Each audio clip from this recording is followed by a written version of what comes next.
Hello everyone, this is Big Red. I'm going to do a really quick deck tech for you today. Today we're going to go over Oloro, the Ageless Ascetic. A really good card. His main strategy is to gain life at the beginning of your upkeep. You gain 2 life, whether he's on the field or in the command zone. Whenever you gain life, you may pay 1 if you do, draw a card, and each opponent loses 1 life. Today we're building the deck around his strategies.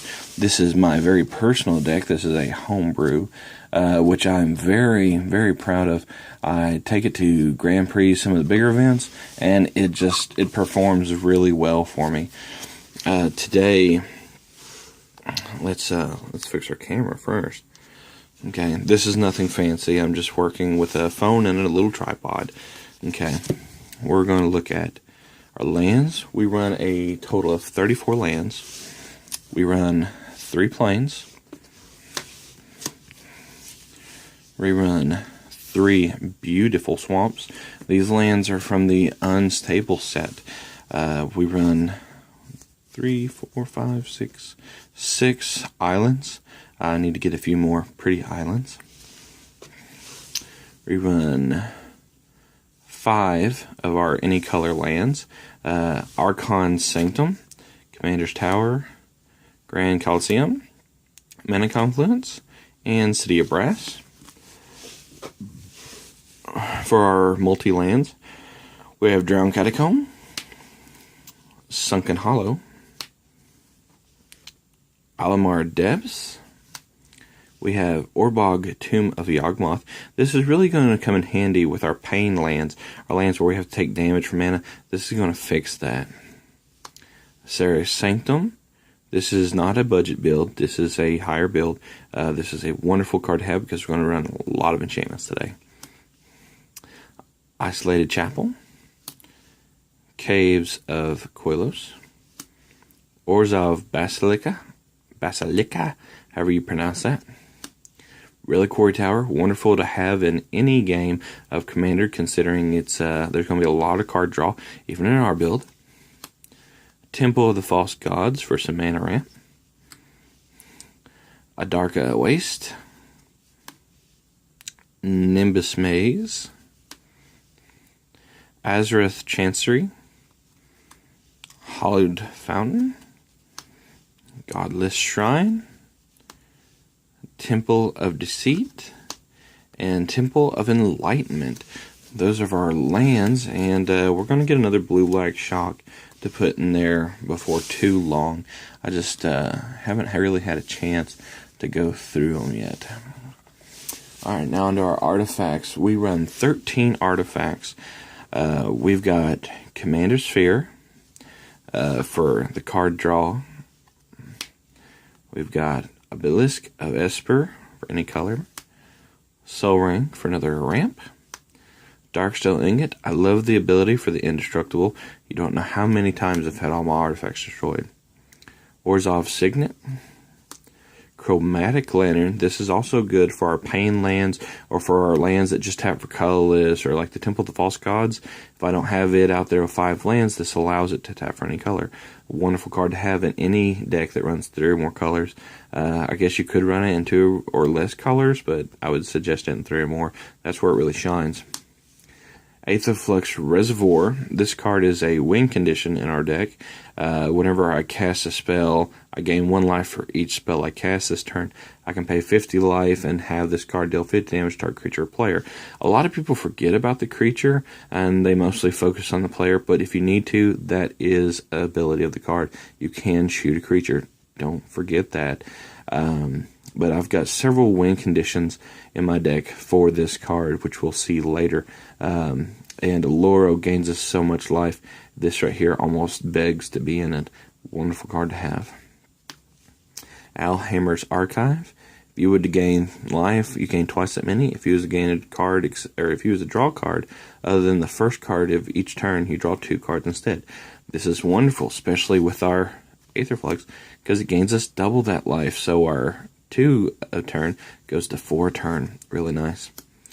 Well of Lost Dreams is also nice, considering we're going to gain 2 life each turn. That gives us at least 2 cards each turn, especially if we've already dumped our hand and we need more card draws, and we're gaining so much life in this deck. This card is a constant draw engine. Very good card to have in any Oloro deck. Planar Bridge. Pay 8. Search your library for a permanent card, put it onto the battlefield, then shuffle your library. This right here can be a win condition. Maybe you need that other half of your combo piece. Maybe that we have some automatic win conditions at the beginning of our upkeep. This right here is really nice to have in those situations. It's a little high to get going, but in this deck where we run 34 lands, that's easy to get done, especially with all the ramping that we do. Really nice card for trick plays. Venser's Journal. You have no maximum hand size, which is another wonderful card to have. At the beginning of your upkeep, you gain 1 life for each card in your hand. Once again, a lot of card draws in this. This right here is going to gain you a ton of life in this deck. I would suggest running it in any kind of deck that runs a lot of card draws. Sensei's Divining Top. I know we're going a little fast here. It's just I'm on limited time to do this. Sensei's Divining Top. Pay 1. Look at the top 3 cards of your library. Put them back in any order. Tap it to draw. This is really good in any deck that runs miracles, or maybe you need to set up the top of your library for some stuff that you're doing, some shenanigans, or maybe you just want to take a look to see what you're really drawing into right before you do that fetch land, or before you shuffle your deck or tutor or anything like that. This right here is really good in those cases to save you a little bit of time and effort. I would suggest running this in any deck, really. It has helped me out so much. Very good card. Mirage Mirror. This right here is an all-star in my deck. He does wonderful. He's colorless. I suggest running him in just about any commander. He's 3-drop colorless.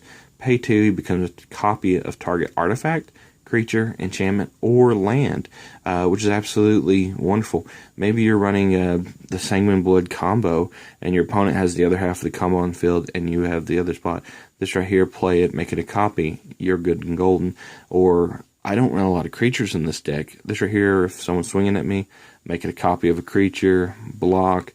You can do stuff like that, and it's absolutely wonderful to have. I make it copies of artifacts most of the time, and the fact that you can copy anything on the battlefield is just wonderful. And I really like this card. He's really good. Don't want to spend too much time on him. Alright, now let's move to our Planeswalkers. We run 1 Planeswalker, which is a Sorin Markov. For those of you who don't know what he or what he does, let's try to get him to focus a little bit. He deals 2 damage to target creature or player, and you gain 2 life, which is wonderful. We love life gain. -3, target opponent's life total becomes 10, which is really good, especially if you're running a mirror match. That can help out a lot. -7, you control target player during his or her next turn. Now, this doesn't mean that you can, gain control of their turn, pass turn to them. Oh, well, I want to scoop. You can't do anything like that. You can't just pick up your deck and shuffle it and stuff like that. It's, you have information on what they have. You could choose attackers, stuff like that. But he's really good in certain situations like that, when in mirror matches, or maybe you just have someone that's you can do tail damage, but you need him to get there. This guy, he can get you where you need to be. Alright, now let's take a look at our creatures. We actually only run 2 creatures in main deck, and then Oloro himself. One of them is a Clever Impersonator. We run him not because he's a creature. We run him because I can make him a copy of anything. Planeswalkers, enchantments, artifacts, lands, or I think non-lands permanents. So anything other than a land, he can enter as a copy of, which is just absolutely great. Maybe your opponent has a really good creature, and you want this to just become a copy of it, or maybe he's got a Orborg, or not Orborg, Ulamog on field. You want an Ulamog. I want that. I want this. He's really good just in any situation, or maybe you just want extra copies of some of the stuff you have. He is absolutely wonderful for that. Now, Ulamog, I wouldn't even run Ulamog, but he's just too good not to. I mean, he's indestructible, he destroys a permanent on entry, and Annihilator 4, but we're mainly using him for this bottom ability right here. Whenever he gets put in a graveyard from anywhere, and I do mean anywhere, you shuffle your graveyard back into your library, which is absolutely wonderful against mill strategies, and there are some out there where they just want you to mill your whole deck, and they can. And this right here allows you to continuously keep shuffling back in your library and prevent yourself from milling. Really nice card. Now let's take a look at our enchantments. Okay, we run a total of 16 enchantments. We'll start off with Revel to Riches, which is one of our other win conditions in this deck. Whenever a creature opponent control dies, you get a treasure token, which has the ability you can tap it, sacrifice it, and get a mana of any color mana pool. If you have 10 at the beginning of your upkeep or more, you win the game. This is absolutely wonderful considering this type of deck we're running. Creatures your opponent controls are constantly going to be dying. You're constantly going to get treasures, and if they can't remove this, it's going to be really hard. And even if they do remove this, you're still left with the treasures, so that's mana ramp for future stuff, which is absolutely wonderful. This is another one of our win conditions. Overburden.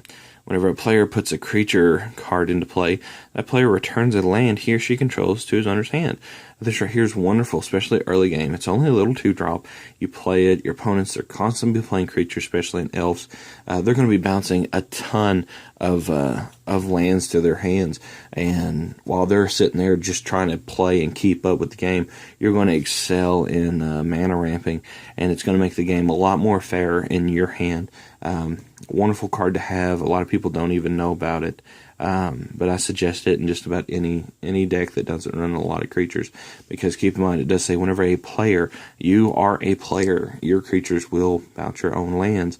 Late game, this could be great mana ramp, because you have no lands in hand, bounce a land, play a land per turn. You could do that, but against any kind of like big creature builds or a lot of small creature builds, this is wonderful.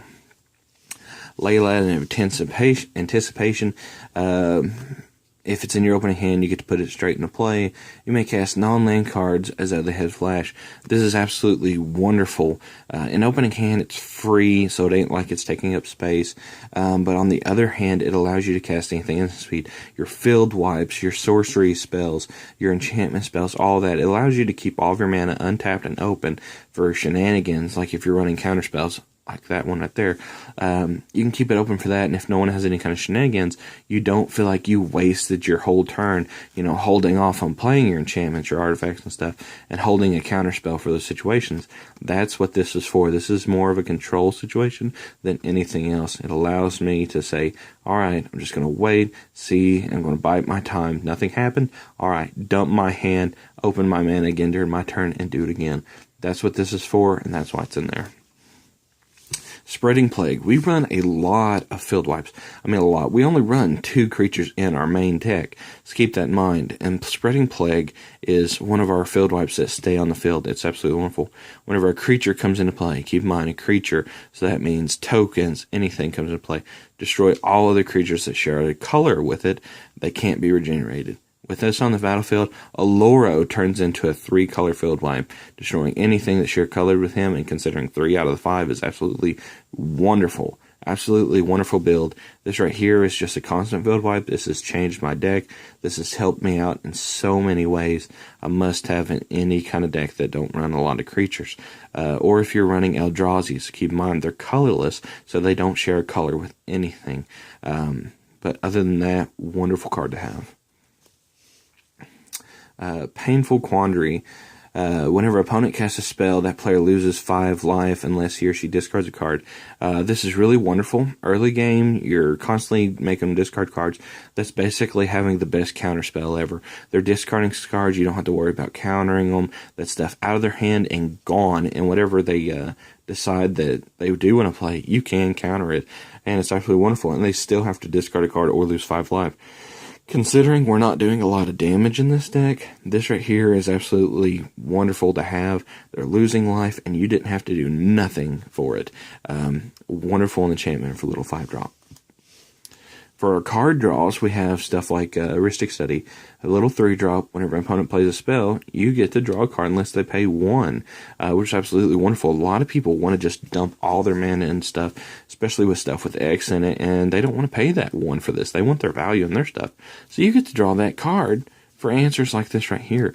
You get to draw all the cards you want. Hardly anybody's going to let you pay, or hardly anybody's going to pay the mana for you not to draw a card unless it's late game. This is really good early game. Keep your hands full. We're going to gain a lot of life off of like the Vince's Journal and stuff to keep our hands full. Really nice card to have. Detention Sphere. Whenever it enters the battlefield, you get to exile a target non-land permanent, not named, to Jensen Sphere until this guy leaves the battlefield. Wonderful against the big Eldrazi's. It's absolutely wonderful against Planeswalkers. It's good against any non-land permanent, and that's why I run it. It's a removal spell for anything I don't like, period. And it's only a 3-drop. It ain't taking up my whole hand. It ain't going to cost me everything I got.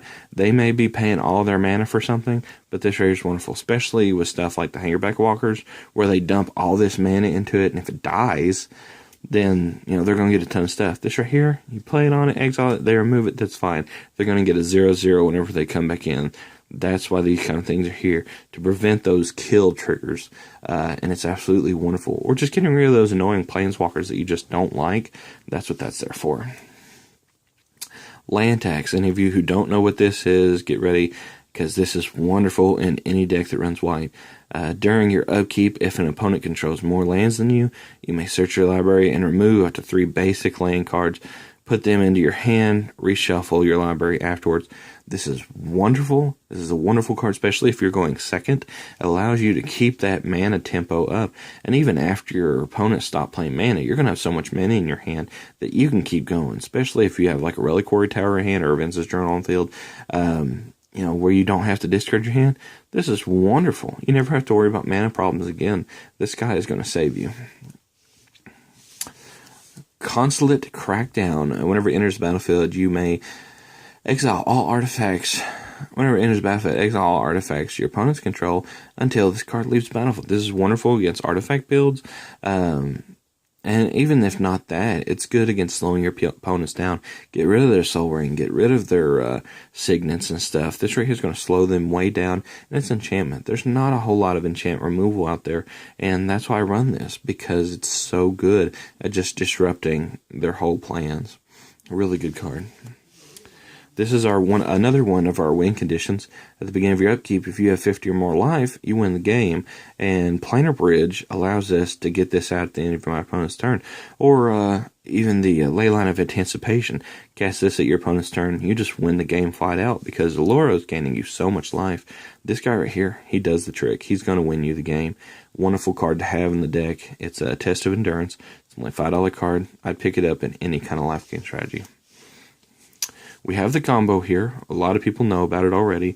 I don't have to say much. But with a Aether Flux Reservoir, I don't need the Sanguine Bond. I just need Exquisite Blood. Whenever an opponent loses life, you gain that much life. So with the 2, shoot my opponent for 50, I gain 50. Shoot my other opponent for 50, I gain 50. Shoot the guy outside waiting to play me next, I gain 50. Anytime my opponent loses life, I'm going to gain that much life. And we're talking 50 life at a time. So I don't even have to have 60, 70 life. Just make sure you have enough for any kind of little tricks. Because you pay the life, they do something on the stack. You might be dead. So just be careful with that, okay? And if nothing else, if I don't have the Aether Flux, I got both of these. Upkeep, I'm going to gain 2 life, and I'm going to win. Those are really nice cards to have. Authority of the Council. Kind of like our Blind Obedience, but for a 1-drop. Creatures your opponent control enter the battlefield tapped. Whenever a creature does so, you gain 1 life. For 1 mana at the beginning of the game against any kind of token, or elves, or goblins, or anything like that, wonderful card to have. You're going to gain a ton of life. Tainted Ether. This is kind of like our Overburden, except for it's a 4-drop. Whenever a creature comes into play, its controller sacrifices a creature or a land. So we're not talking about bouncing now. We're talking about just straight destruction. It's like you can get rid of the creature that just came in, or you can get rid of a land. This right here, wonderful card to have. It's going to slow your opponents down, way down. A lot of people don't even know it exists because it's one of those older sets. And especially if you're a newer player, you're not going to know about this. Wonderful card to have. I would strongly suggest running it in this deck or any kind of deck where you just want to cause mass chaos and stuff like that. Then we run Propaganda. Creatures can't attack you unless their controllers pay 2 for each creature he or she controls that's attacking you. Keep in mind, they can attack your planeswalkers without paying the 2, but for you, it's a good deterrent. A lot of people really don't want to pay that 2 to attack. They want to dump that mana in something else, and that's why this is good. This has saved me so much time and so much pain just by having this out, and it's only a little 3-drop. I was just having it. And if you're running a white deck, you have Ghostly Prism. It does the exact exact same thing except for it's white. I would suggest running it. And you can even, if you're building this yourself, run both of them if you want. That's not a bad build. This is just my build, and it ain't done yet, but this is a pretty good build so far. Then last on our enchantments is Blind Obedience. Artifacts and creatures your opponent controls enter battlefield tab, kind of like our Authority of the Console, except for this does artifacts as well, and you have an Extort. Keep in mind, a lot of people get this messed up. You can run this in mono white. Even though you see that little black, see those reminder text symbols? That right there means you can run this in a mono white deck. That right there, you don't count that. Anything in reminder text is like it's not even there. Okay? Extort, anytime you got a little extra mana and casting spells, dump it into this. You're going to gain life. All of your opponents are going to lose a little life. You win. It's really nice. Okay, now we're going to look at our instances. We run a grand total of 14 instances. We're going to look at our counter spells. We have Disallow. This counters target spell, activate ability, or triggered ability, which is really nice, especially if they've already got something on the field and this comes a little later. We don't want those abilities to go off. This right here is nice. Stop them annihilator abilities. That's why that kind of thing's in there for. It's really nice to have. Flutterstorm. Counter target instant or sorcery spell unless the controller pays 1, and it has Storm. So that means for each spell they cast this turn, and each spell you cast this turn, this thing is going to storm. You're going to make copies of this, several copies for each time it was played, which is really nice, especially against stuff like Grape Shot and stuff like that. You get multiple copies of these. It's a nice, really counter spell, especially for just 1 mana. There we go. Flutterstorm. Really nice. It's like a $20 card now. Swan Song. Counter target enchantment, instant, or sorcery spell. Its controller puts a 2/2 blue bird creature token with flying onto the battlefield. This thing has saved me so much time, especially when it's like counter your Swan Song with a Swan Song. That's some funny stuff. And they get a little bird. And with our deck, that's no problem giving them a little bird. We're going to have triggers. They're going to be losing stuff. It's going to be wonderful. Mana Drain. This is a new addition to our deck. Counter target spell at the beginning of your next main phase. Add an amount of mana, colorless mana, to your mana pool equal to the spell's conversion cost. This is ramp for us. This is wonderful. Green has all the ramp. We needed some ramp. I'll counter something just because I want the mana for it. That's why that's in here. Get that mana, ramp up to our win condition for 2 mana. I'll pay it every day. Negate. Counter target non-creature spell. This right here is wonderful. Anything that's not a creature, I'm countering. The creatures that people are going to play, I can handle it because my deck destroys all their creatures. Nice counterspell. Then we have Anguished Unmaking and Utter End. These are both instances that exhaust target non-land permanent, except for Anguished Unmaking. I'm going to lose 3 life, but in my deck, I don't care to lose 3 life. I'm getting to. These are here spot removals. Get rid of those planeswalkers. Get rid of those artifacts and enchantments we don't like. That's what these are there for. Really good cards. Then we have some draws. We have some draw spells. Blue Sun Zenith and Pull from Tomorrow. Sorry I'm rushing this along. I'm getting short on time. Target player draws X cards, then shuffles it in the library. We have so much mana. We use this a lot. It's going to draw some cards. This right here does the same thing, except we have to discard a card. Discarding a card is no problem. We can discard a land if we want to. We're going to draw so much stuff, and they're both instant speeds, which is really nice. Save that mana for the end of my opponent's turn. Cyclone Rift. Really nice. Return target non-land permanent you don't control to its owner's hands. I've won games with this. Just woof. Everything back to the owner's hands. Swing in for whatever I want. Get that final bit of damage. And you can pay 7 and overload it. And all non-land permanents instead of just target. Which is really nice to have. This is absolutely wonderful. Then we have Evacuation. It's a 5-drop. Return all creatures to their owner's hand and instant speed, which is really nice if you just need to get rid of the board really quick. Fated Retribution. Another instant speed, but this one destroys all creatures and planeswalkers if it's your turn you get to scry to. The planeswalker ability is the main reason that's in here.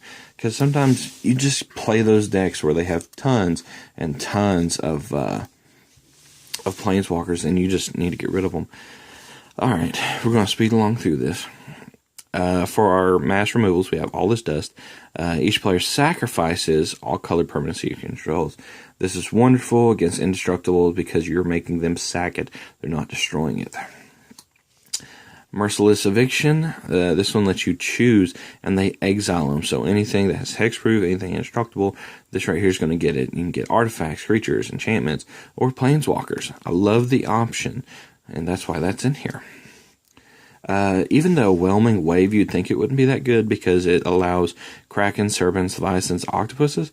Who runs those in Commander? I've never seen anyone run them. That's why a 4-drop bounce spell is absolutely wonderful. We want to do turn 4 removals or 4-drop removals. That's why we run stuff like Day of Judgment, destroy all creatures. 4-drop, white, perfect, couldn't ask for nothing else. Rout is our sorcery, which we run 19 sorceries in this deck. Destroy all creatures can be regenerated, but if you pay 2 more, you can do it at instant speed, which ain't bad. Sometimes we need that if we don't got our ley line out. Instant speed's really nice.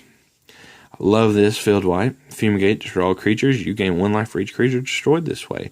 This is massive life gain, massive destroy. I'm perfectly fine with paying the 1 more instead of paying like a 4-drop just to gain that life. That has helped me out so many games. Damnation, destroy all creatures that can't be regenerated. For this right here is probably one of the best field wipes in there. I know you have other stuff like Day of Judgments and stuff that does the same thing, but for having black, it's another 4-drop that's wonderful. And Hostilities, destroy all creatures and all permanents attached to them. This is good for like the new cat deck where they want to put all these equipments on it. This right here is going to get rid of those equipments. It's going to get rid of those creatures. That way that kind of foils their little plan. Supreme Verdict, destroy all creatures, and this card can't be countered. This is wonderful if you're against control decks that want to, prevent you from doing stuff like this, and they want to keep their stuff. That's what that comes in. Wrath of God, this is the white damnation. Destroy all creatures that can't be regenerated for a 4-drop. Wonderful card. Nice to have you in here. Ingruk's Wake. This is going to get rid of creatures and planeswalkers you don't control. It's a little bit more on the expensive side, but getting rid of those planeswalkers is really nice to have. Then we have stuff like Temporal Masteries. This is going to get us an extra turn in the Miracle. We can set this up with our Dividing Top, get that extra turn, and then you exile this. Then we have stuff like Time Warp. Take your next turn after this one, just straight, and you don't exile it. So you can put it in your graveyard, have stuff bring it back. You can take a lot of turns with Time Warp. Bribery, one of my favorite cards. 5-drop, search target opponent's library for a creature card, put it into play under your control. A player shovels it to their library. This right here, I can get out turn 3, go through your library, get out Ulamog with Annihilator 4. You're sacrificing 4 lands and you keep keeping a creature. Bribery is one of the best blue cards you can get. I've won several games with it. Now we're looking at our tutors. We have Mystic Tutor, which gets an instant or sorcery, and you put it on top of your library after you shuffle it. This is going to get us those field removals that we need, or maybe we need a different type of tutor. That's what it's going to get. Cruel Tutor.